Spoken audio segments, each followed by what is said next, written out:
handed the note to President William Ruto to run the government. And the government has the sole responsibility to commence over the instruments of violence and power. How then does the stability question come in when a government has the mandate? Why don't you just award competency, merit and qualification and get the Kenyan people proper healthcare, education and infrastructure? Excuse me. Do you understand where we have come from in terms of our economy? Yes, I do. Do you believe that our economy is more stable today than as at June 2022? What are your numbers? No, I'm just asking if you believe. No, if you don't believe, just say no. Give me the facts. No, I'm saying if you don't believe, just say I don't believe. I hold you to account. Give me the facts. No. I'm saying I ask you the questions, you respond to my questions. Yes, I've said, do you believe the current economy is better than what we were in 2022? Well, the point is, give me the numbers. I challenge, give me the numbers. What are your numbers? What is your support? Debt? The state of the economy? What are your numbers? So you want to tell me the state of the economy as at June 2022 and now we are doing worse?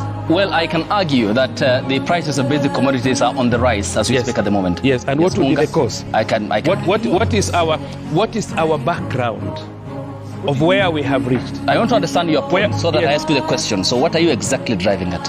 What I'm driving at is that we've done better. In terms of? In terms of our stability of our economy. Okay, give me the numbers and the statistics. Which numbers do you want? And you know them. You're just you saying have the it. economy. No, I've told you. For example, for example, our current foreign reserve in central bank is higher. Okay, and what's the how so? You have the statistics. So tell me, I mean, you can't just come here and flash out the numbers. No. You have the statistics. I mean, I expect you to be factual. Mine is to fact check you. Yes, fine. I'm here as the arbiter. I can. Yes, I agree with you. But are you saying that our reserves are lower? The point I'm asking you is then, what are your sources? Central bank. Central bank? Yes. Okay, we'll fact check that right away. Yes, Ahmed. Yes, please, briefly. I'll come to this end. Flog a dead horse.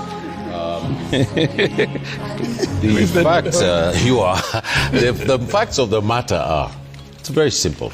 And I think the Kenyan public deserves a simple explanation as to where this country is, because the subject that we're talking about is the state of the nation.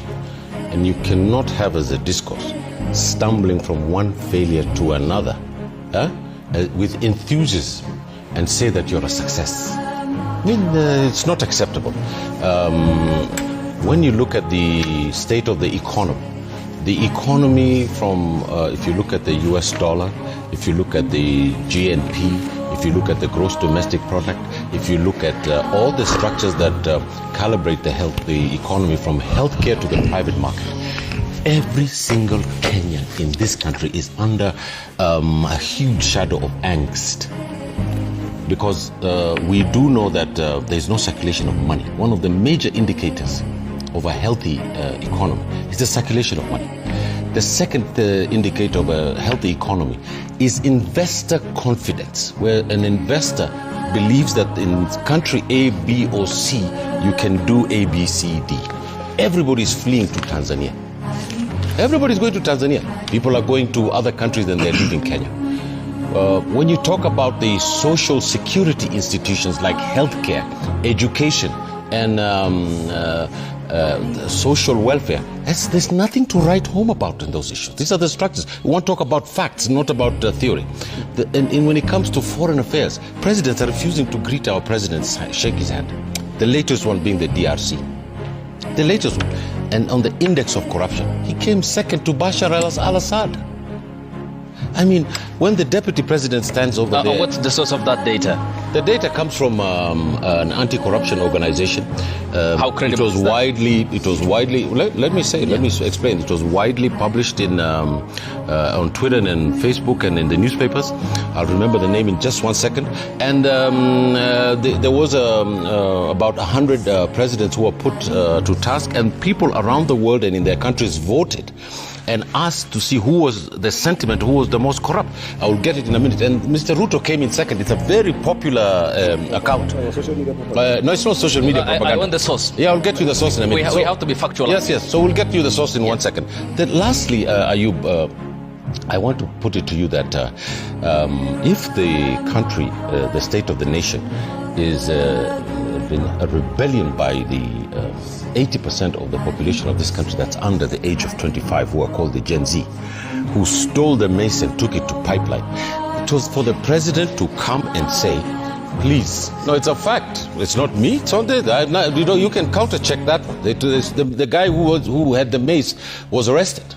So the thing about it is that we have to then say that what was the responsibility of the president? The president should have said, look, we are going to call for an emergency meeting. I'm going to call the political parties. We are going to sit down. We're going to build a government of national unity and go into an election in 6 months to a year. Any decent country where something like this had happened in Kenya, in any other country, the government would have fallen. It would have resigned. Governments resign over failing to go to parliament in London for being late in parliament for 15 minutes. People resign. When the whole country says we don't want you, it is your responsibility to create a process so that we can have the will of the people, to know what the will of the people is. And that is the state of the nation. We have never been through. I was in 2007 and 2008 with Manzo here, before the violence that happened. Ayub, this country is on the same path. The tribal rhetoric you could see even from the opposition, Mr. Gachagua. You could see the stuff that you're talking about. You can see the trip to Western, where the president stood in front of a car and just went crazy over his former DP. This kind of language is what landed us in trouble. And Manzo is here with me in 2007 and 2008. It landed us into all this. This young man was probably in high school then. He cannot say that muwe gala lakini upe haki yake. It's actually in Kisomali, it's a Somali saying which says gal ka dil lakin garti sasi. So the fact is that Mr. Ruto is in deep trouble. He has led this country astray. The incompetency of his cabinet is clear to see. He appointed Ms. Juma as the chairman of the Roads Commission. And the engineers in this country are up in arms. Kenya Roads Board. The engineers in this country are up in arms and saying, what is she going to give value to that institution? This is a disaster. Yes, Senator. And do you have a... I'll look for that thing right now. Okay. The ethnic conglomeration of Rigathi, Wamalwa, and Kalonzo, his party leader. Yeah. Is his party leader wrong in the subscription to that cause that you've talked about as a tribal outfit? I actually told him face to face not to join any tribal configuration. And Mr. Kalonzo was an alternative to this country. There's many people who believe that he could win an election. But once he goes into this conglomeration of tribal matatus, then the Gen Zs are going to see him as part of the problem and not part of the solution. Yes, Senator. Well, I just want to look at, we know what Kindiki did to react to this, and we have a lot of respect for Professor Kindiki. But we must also appreciate that elections take place after every 5 years. There is a reason we have an election date in this country. We have a constitution. And in fact, you cannot have election any other time other than in 5 years, or we have special circumstances where the president and the deputy are not available. Then the speaker holds for 90 days, 60 days, and then there is an election. And therefore, for the attitude with Kindiki and others in the current government, and from their utterances, have been that we shall rule beyond the 5 years, whether you like it or not. That's a message which is being sent to Kenyans. That has been said by Sudi publicly, that you have never seen a presidency for one term. But there is a reason why Kenyans should come back again together and conduct elections after every 5 years. Similarly with the parliament.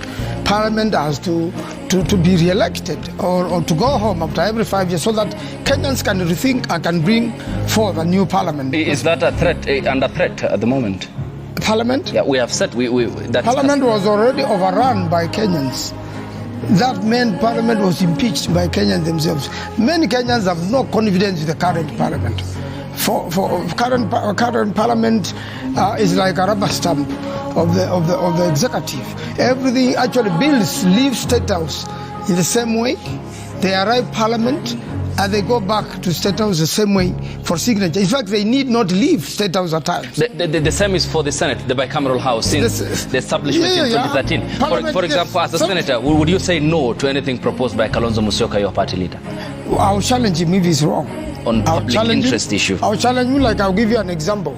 There is this new release from State House, while sitting in Western, that you will combine certain parastatals.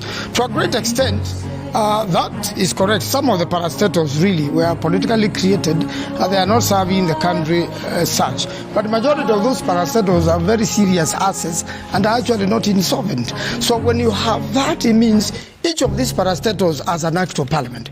It means then you cannot finish that business at the State House. You have to send a proposal to the House. The House will make new laws to combine these parastatals. There will be a debate, probably even improve what State House did. But what is likely to happen is that this motion will come from a cabinet to the House, will pass as it is, despite public persuasion. First of all, there should have been public persuasion. There was it. Therefore, that is already unconstitutionality.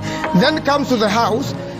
There's still further public persuasion, which should be cosmetic. Then the House now is rallied, whipped, and votes and takes back the same document to President William Ruto. Okay. I am saying this is not right. Wait a minute. I just want to quote that thing. It's the Organized Crime and Corruption Reporting Project. That is an investigative journalism organization that is made up of many groups around the world, and they stand for global demands for justice and accountability. And over 40,000 participants nominated Ruto for top slot, accusing him as government of greed and corruption, youth unemployment, and a contentious finance bill. So it's an international organization. We'll look at the methodology as well. Yes. So Senator Manzo, let's talk about the Monday coming together. Senator Ed, I'll come to you, and Charles. What will that outfit achieve? You were in court. Yes. I know you were in court, but your party leader attended a meeting with Rigathi Gachagua, Malwa. No, I went to court, then joined them. Yeah. And I want to say, this is, each individual has political rights. Each Kenyan individual has political rights. And politics is organized through political parties and political coalitions. So, in fact, I'm encouraging a lot of young men, because some seem to be lost. And women, you have to join a political party if you want to participate in elections. If you are a Gen Z and you have no ID card and you have no voter's card, your efforts to run around and to talk may be useless. Finally, you need to join a political party. You need to vie either as an independent candidate or in a political party. So these are political parties which have constitutional rights, which have come together. And right now, Rigathi Gachagua has not yet formed a political party. But you cannot claim that Rigathi Gachagua is an empty political shell. Did you vote to impeach Rigathi Gachagua? No. I did not. On all the grounds? I did not believe in the grounds for impeachment of Rigathi Gachagua. I believed, and I still stand for that. Both of them should have gone. So you voted for all the grounds? If Rigathi Gachagua had breached any constitution 10 times, he had 11 grounds. Ruto had breached the constitution 110 times. The point is, so if there was somebody to be impeached in the first place, was Ruto. So you voted no for all the 11 grounds? All of them. All the 11 grounds. And in the build-up to the protests, the cost of living protest by Azimio in 2023, that your party leader, Kalonzo Musyoka, the former Prime Minister Raila Odinga had led, one of the people that you had called out and who you had concerns about was the pair, the president and the deputy president then, Rigathi Gachagua. Yes. Why do you feel so comfortable beside Good question. the man you had called out for government excesses, including the violence meted on the protesters then, and who now, according to the Wiper Party, in the eyes of the Wiper Party, is now the whistleblower who is exposing the president? I mean, why the double standards? What can you offer as the alternative? What we are saying is this. Rigathi is only talking as a former deputy president whose case is still pending in court anyway. He has been framed and he has appealed. The Supreme Court has not finalized his matter.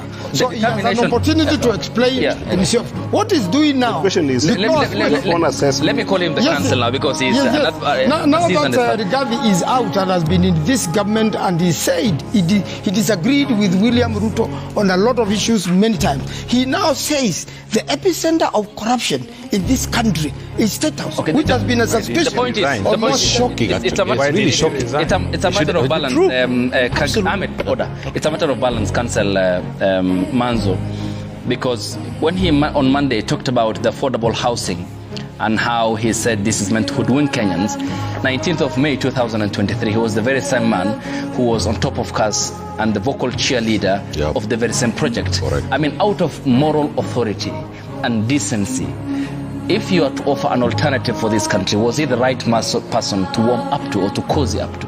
It is not about him. It is about the many Kenyans who share the same sentiment as Rigathi Gachagua, that something is wrong in the country and needs to be corrected. And Rigathi Gachagua said there was no cabinet. He's telling us the secrets of the government. There was no cabinet. There was only one brain working in cabinet. And when he disagreed